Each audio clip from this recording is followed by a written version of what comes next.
All right, so these answer choices don't look too bad for this hard vocab question, so let's just take a look. Maybe it's not so bad after all.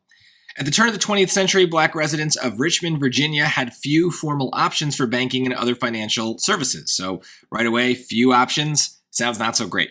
To blank this situation, Maggie Lena Walker chartered the St. Luke Penny Savings Bank in 1903. The bank went on to provide home loans and savings opportunities to thousands of Black families over the following decades. So just keep this simple. Nice dumb summary here is just going to be negative to positive, right?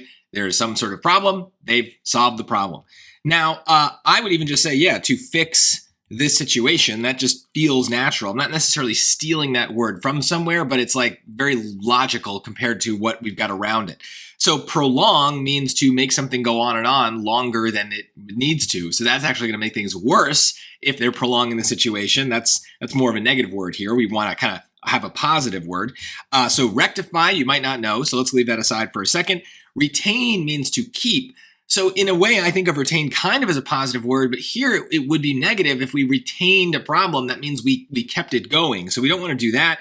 And highlight, they're not just highlighting the problem, they're fixing the problem. They're not just pointing it out, they're actually doing something about it. So yes, rectify is what you should be picking, even if you do not know that word. The other three words here are simple and common enough that you should know them and be able to use process of elimination. And you can't be afraid to pick a word you don't know if it's the only thing that could possibly fit in that blank, because the other three are definitely wrong. And rectify is a word you should learn. Rectify just means to improve or to fix. So it's perfect here. It is definitely the right fit. But remember, for any of these vocab questions, if we only, there's only one word there that we don't know, that's okay, because we can use process of elimination to either pick it because it's all that's left, or if something else works better, then we don't need to worry about what it means at all. It's when we have 2 or 3 words that we don't know that we get into some problems. And I think we're going to see that on some of these other questions in this section.